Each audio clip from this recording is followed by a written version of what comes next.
Good morning. So I wanted to talk to you right now about simple math that proves, how bad inflation can get into any particular place. Um, it is to note that my country holds the longest period of hyperinflation in the entire history of the planet. And not only this, but it also has the record of the highest amount of the hyperinflation level. So before I continue, I wanted to remind you that down below is my email in case that you want to help me out by sending an Amazon gift card. So thank you very much. I really appreciate that one. And here I go. If you're wondering why people are fleeing my country like crazy, is because of this. So I'm going to tell you right now. 1999, I'm going to do this by an example, and I need you to do the math and I need you to follow me so that you can understand how bad this is. 1999, it was the time in which Chavez came to power, okay? So here we go. Let's say that I got pregnant in 1999. And then, I have, let's say I had a grandfather, and my grandfather had $10 million. Okay, and he said, okay, I am giving your kid $10 million and I'm going to put it in a trust fund, and then he can get that money or she can get that money when he or she is 21, meaning in the year 2021. You cannot access this money before that time, and this is for your kid, not you. And I said, okay, fine, whatever. So he leaves the $10 million in a trust fund, and that money, after 21 years, it becomes, let's say, for argument's sake, half of that money, goes into the investment thing. So 10 million became 15 million by the year 2021. So let's say that, So that's the year that I got pregnant. 2000 is the year in which I actually have the baby. So that means that 21 years later, I will get the money, for the kid. So my kid will get his or her grandpa's money in 2021. This is, something to make you think a lot about inflation. So at that time, 1999, the exchange rate between bolívares and US dollars was 599. So let's say it was 600 for argument's sake, okay? So if you multiply, $15 million by 600, you get 9, and then you get, the million plus, other zeros here. So we are fine up to there, right? Do the math, do the multiplication. You're getting $15 million. The exchange rate is 600. So you are getting over 9,000 million bolívares. And that is 15 million, okay, dollars. 15 million US dollars. Now, I want you to think, what can you get and what can you buy with 15 million US dollars? Okay? At this time, the salary is $200 per month. Salary. Your monthly salary for everybody, and everybody is kind of happy. With $200, you can do a hell of a lot of things in my country at this time. You can even put a down payment for your house. So try to imagine what you can do with $15 million. You can buy a huge house in each and every one of the 21 states in my country with 2 cars in each and every one of the 21 states in my country. And you can still have money to play around. And I do mean that. Oh hell. So you get all this money. in bolívares, okay? Now, let's translate that money into what can I buy today, 2021.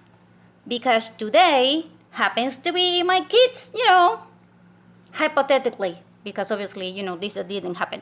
But hypothetically, today my kids turns 21, so we are very happy because we are going to get, 9 with all of these zeros, quantity of money. So, oh yeah, right? So here's the deal. Number 1, you have to take 8 zeros out of the equation. Why? Well, because, Chavez removed 3 zeros of this money because it was getting too hard to count money. So he removed 3. Then, the president that continued his legacy removed 5 zeros more. So now you have to remove 8 zeros to this account. So, I'm going to take it. It was 3 zeros from the million, 3 zeros for the 1,000, 3 zeros for the million, that is 6, plus 2 of here. So that leaves you with only 1 zero. So now you only get 90 bolívares. 90. And then you're kind of like, okay, so what the hell? What can you buy with this? If you were going to translate this into $1, here's the exchange rate. To buy $1 today, you need 1,750,000 bolívares. Now, what can you get if you only have 90 over here? That is 0.0000000.5 cents of $1. Congratulations! The $15 million that my grandfather died and left to my kid that turned 21 today and was supposed to secure his entire future because, I happen to wanted to have a boy. So, because of whatever, so I had a boy. So in this scenario, my kid, I'm going to call him, I don't know, a weird name. How about Solinto? Yeah. So my Solinto guy gets 0.0000005 cents from his dead grandfather who happened to leave him with $10 million when he died and I got pregnant in 1999. So my question is, what can you buy with 0.0000005 pence of a cent? Not $1, 1 cent of a US dollar. Yeah, that's how bad, this gets. And it gets better. And then you're kind of like, what? Well, here's the deal.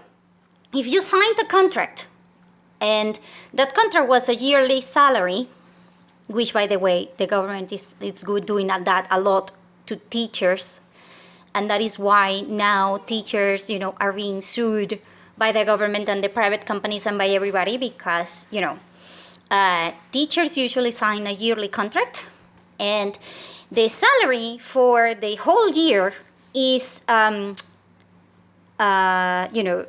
is about $1.25 per month because they are paying you $12 and sometimes $15 for the whole year.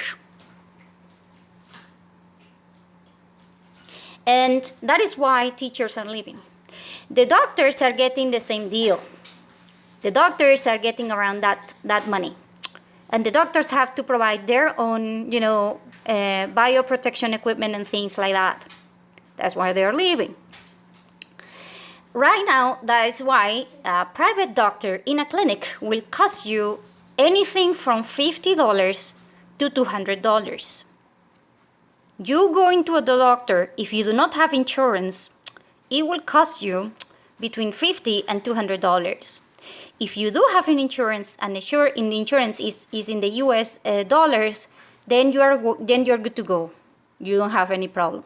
But if your insurance is in bolívares, then basically you are going to end up paying the $200, and then you have to go to the insurance company and tell them to give you the money back, and then the money back will never come back because the coverage of this thing is auto amount in bolivares, which is not even 5 million, which means that, you know, if it is 5 million, that means that it's only like $3 or something like that, depending upon how much money you have.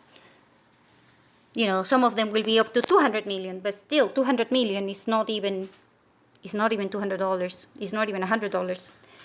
So what is going to happen at this point?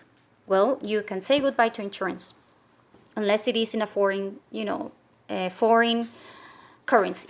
You can say goodbye to anyone who signed a contract, because now everybody who signed a contract will be rescinding the contract. They will be like, I can't work, I'm sorry, because I can't, to pay the transportation, I need at least, $2 daily. That means that I need $60 just to get there. So, sorry. So basically, nobody will get anywhere because nobody will have money to pay for the transportation. So you can say goodbye to anyone who works, within reasonable amount that you can expect to pay. So this is also what will happen in rural areas. Rural areas is going to get worse, this problem. I'm going to explain to you why. Because like I've been saying in the part about different places and different kinds of problems. Yeah. Rural areas have the problem that if the city used to have, let's say 1,000 teachers, and now it only has 100 teachers because only 100 teachers have money, by their own, and they have savings and they don't care. They didn't left, whatever, so they stayed, and they are working for a slavery salary. So, just because they love the kids and stuff like that. Yeah, that's not going to happen in a rural area. The rural area, people are going to be fleeing like crazy because there is no food in the rural area. And then you're thinking, what? But the rural area produces the food. Yeah, I'm sorry. Did you not notice that I have been telling you that in the cities, you prepare your EDC, you prepare for a fire, and then you prepare with problems with water. That order. I mean, food is not going to be a major problem in cities because everybody who produces any kind of food, they will sell it immediately to the cities. They will get it to the cities because there is no money in the rural area to buy all the food that you're producing. So you need to get it to the freaking city. So the city will have plenty of food supplies from everywhere because they have money. But water? Oh, hell no, water you can't get no matter what the hell you do. Water is one of those things that nobody will want to sell you because water just, doesn't grow on trees. So it's the opposite for the cities. If you want to pay a teacher in a rural area, that teacher is very likely leaving the rural area for the city. Any kind of person that wants to do money and has a little bit of preparation will flee to the city. This is something that has been happening for at least, 60 years, 100 years, because the farming is very hard and you cannot make money unless you're a farmer. So if you are a technician, you go for when your services are going to be needed and also where your services can be paid. So basically you go to the city. If you stay in the farming area, meaning you don't leave, you stay in the rural area, you are the only teacher there. The city, let's say it had 1,000, now it has 100 teachers. If the rural area had 100 teachers, now it might only get 1. So what happens when you are the only person that knows how to do something in a rural area? Yeah, your services, you can charge $100 and people will have no choice to get it with your price because you are the only freaking person there. And this is going to play into consideration into several people. Several people will be like, I don't want to compete with 100 teachers. I would rather be in the rural area where I can charge more money. See, it's kind of like a ping pong ball. People are going to be fleeing the rural areas to try to get money to the city. But people from the city are going to try to get to the rural areas to try to get more money because they are more qualified. And the more qualified you are, the more money you can get because you will be the only option available to the person that, is there. Let's say that you have, a problem with your solar panel. If you go to a city, you probably find, 20 people that can fix it. You can get 20 people to try to fix it for you, meaning you have leverage. The person that needs to do the repairing have leverage because I don't have to go with only one guy. I can go to 20 guys. Is it going to be bad? Yes, it's going to be bad as hell. Because before I could call 1,000 companies. Now I only can deal with 20 guys. That's going to be very hard. But if I am in the rural area and there is only one freaking guy that can fix the solar panels for me, one. If that guy says to me that this is going to cost me $800, I have no choice but to pay the $800. That is going to impact your finances a lot. Because the less qualified people that you have, the more expensive it's going to get to repair something or to maintain something or to build something or to do something.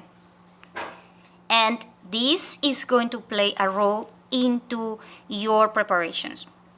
Why? Because like I said, if you are thinking that you are going to get a lot of food in the rural area because they are producing it, hell no. They are not going to be producing food for the neighbors. When you're producing food and you're a farmer, you're producing food to sell it, to get money. Your neighbors are not going to pay all the money that you need. And they are not going to consume all of your farming products. Let's say that you produce, let's say 1,000 pounds of apple. Do you think that you can sell 1,000 pounds of apples to your neighbors? No. You need to put it in a truck and sell it directly towards the city. Because that is the only place that you can sell it fast before it goes bad. So, no, if you live in the countryside, your priority is the freaking food. Because you won't have a lot of supplies. And because normally, you need to kind of balance things out. Balance things out means, what can you get with money, which is, renewable, and what can you not get with money that is not renewable? Money is renewable, and it is going to be mostly in the cities. That is why the rural area will need to pay to get cash. Because cash is not going to flow in the rural areas. It's going to flow in the city, where things are selling constantly, no matter what. Because you have the biggest population, and the size does matter a lot, especially when you are dealing with services. And even if you have a power outage, it's going to affect differently the rural area versus a city area. In a city area, it's going to disrupt services. And it is going to be a pandemic if, the situation prolongs itself for a long time. Because it will affect water and it will affect everything else around it. In the rural area, it is not going to be a major problem, but it is going to be chaotic if you need to use your roads. Because if you are going to your neighbors that happens to be 5 miles from you, and now it's raining and there is no power, and it is the middle of the freaking night, and the road is broken or it has a lot of trees on it or whatever, you are basically on your own.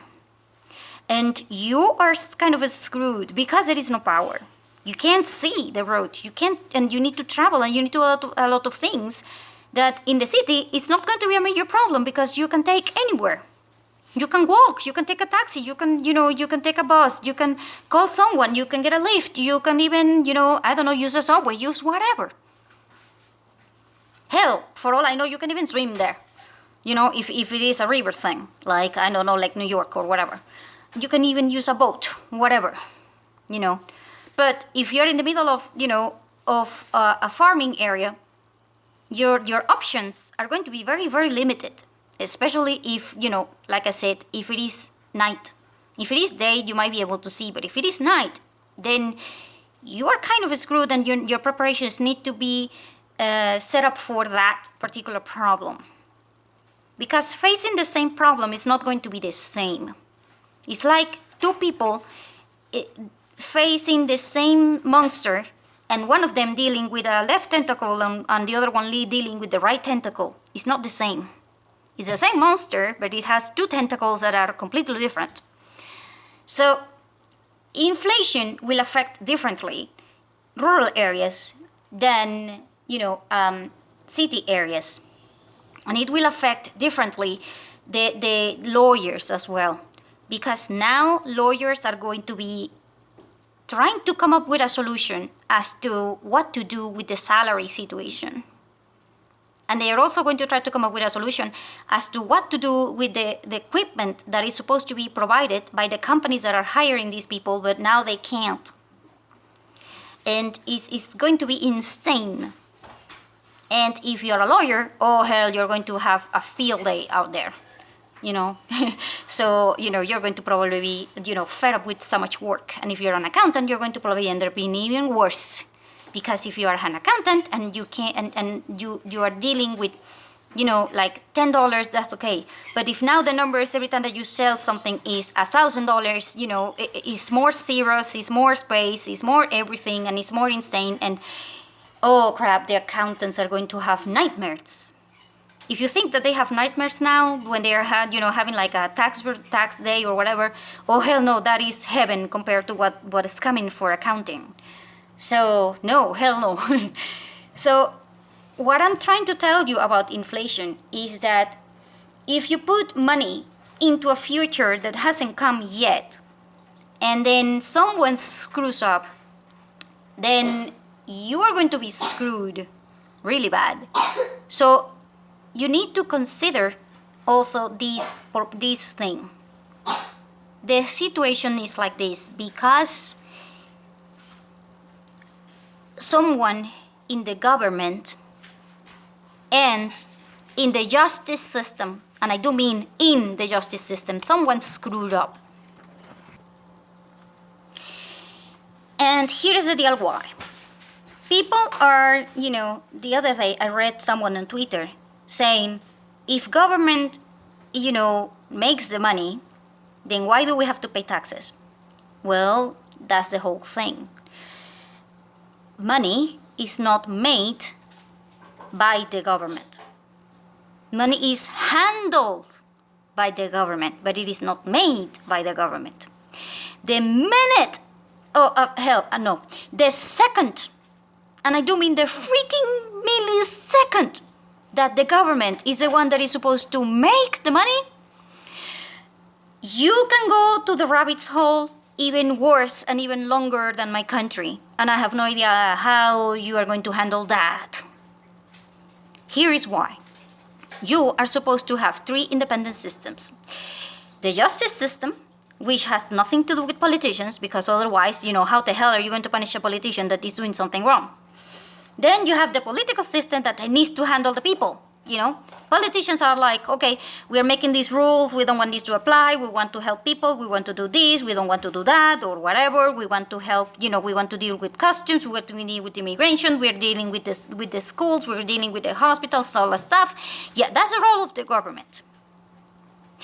But the role of finances, as in who determines what money is supposed to be, where, and how it's going to be distributed, that is not the government's job. It is not supposed to be the government's job. It is supposed to be the banking system job. You can't ask a politician to print money. They are not economists. They have no freaking fucking clue about, I'm sorry about the fucking, but fucking clue about what the hell is supposed to happen with the money. So how does it work? Well, supposedly, this is how it is supposed to work, okay? You as a government, every year, you go and you create a budget. You say, okay, we're dealing with, I don't know, let's say $10 for hospital, $10 for, schools, $20 for immigration, $10 for the airports, $20 for this, $10 for that, whatever. So, yeah, and then, $10 for us, blah, blah, blah, blah. And then they come up with a number, okay? And then they say something like, okay, we need, let's say, $1,000 for the whole year, okay? So the banking system or the national banking system will go and study this with economists, and then the major the economist, meaning the person in charge of this, will say, you know what, we can't do this because we have 20,000 people and we cannot print $1,000 for 20,000 people. It's just not happening because the salaries won't work and then this won't work. So we are printing this year, we are printing this amount of money. That's it. And then they release that money into the market. They won't release one single freaking cent more. Now, what happens to the government? The government will do like, okay, I'm sorry. We overspent. We need, instead of $1,000, I'm sorry, we need 1,500. Yeah, I'm sorry. But you know what the banking system will say? No. I'm sorry, no. They won't print any more money. So the government will issue bonds. The government will say, okay, fine, let's say that we are paying interest in whatever, and so we're going to put the next year, we're going to get money. We are going to ask people, regular people, citizens, to lend us the money because, we are good taking care of the money and stuff. So we are going to retrieve them in taxes from next year. And then, we can make it deductible, we can make a deal, whatever. So they will issue these things so that the regular people will help the government. And sometimes they will not use regular people, but corporations will do this because, if you're a company and then, you have to pay, let's say, $100 in taxes today, but then the government says, oh, I'm sorry, if you pay me $300 taxes today, you won't have to pay taxes for 5 years. So the company will be like, oh crap, I'm taking it, So a lot of companies will be doing that. And a lot of people will be doing this because people are going to be like, yeah, I want the interest rate and I don't want to pay taxes next year and I want to do this. So people will help the government. But they have no control over the money that it is being issued. Meaning the supply is going to be the exact amount of money. That way you can regulate inflation. If you have $1,000 in the market, and that means zero inflation, then you keep it. And sometimes inflation is a good thing because the opposite of inflation will be deflation, and if you have deflation, oh freaking hell. That is a rabbit hole that I don't know, I swear to God, I do not know which one is worse, deflation or inflation. But at that point, if that happens, like things are getting out of control because the amount of money that people require is not the same, then the banking system, the Federal Reserve System, whatever the hell you want to call it, the national bank system will say, hey, oh, I'm sorry, we projected this for 20,000 people, but now we are 25,000 people. Oh crap. We have too much people. We need to increase this to instead of 1,000, we need to increase it to 12,000, and they will do that so that they can try to provide kind of like an average amount of money per person, and they kind of average the amount of money that they are giving to the government. However, they are not responsible for whatever the hell the government does with the money. It's kind of like you having a father that goes to your house. The father works, and he will say to your mother, wife, how much money you need this month? And then the wife goes, okay, I need this for electricity, this for gas, this for water, this for taxes, this for this for that.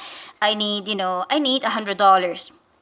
So then the guy will say, okay, I'll give you 120. Okay? You can get 120. And then, that will be okay. So the mother says, okay, I'm taking care of all of my expenses and I have $20 to play with, meaning to go out, to do whatever, and that will be okay. But let's say that, now you are the opposite. Someone is, your wife, your husband goes home with the money, and then your wife decide, the girl decided that this is not working because, she wants to go buy dresses or whatever. So what happens is that she will print money by herself, she will go and make bills, and then she will tell everybody, yeah, this bill is working and it's mine and whatever. So yeah, what do you think is going to happen? Those bills are going to be worth probably zero. Why? Well, because who the hell came up with that money? A girl that doesn't work?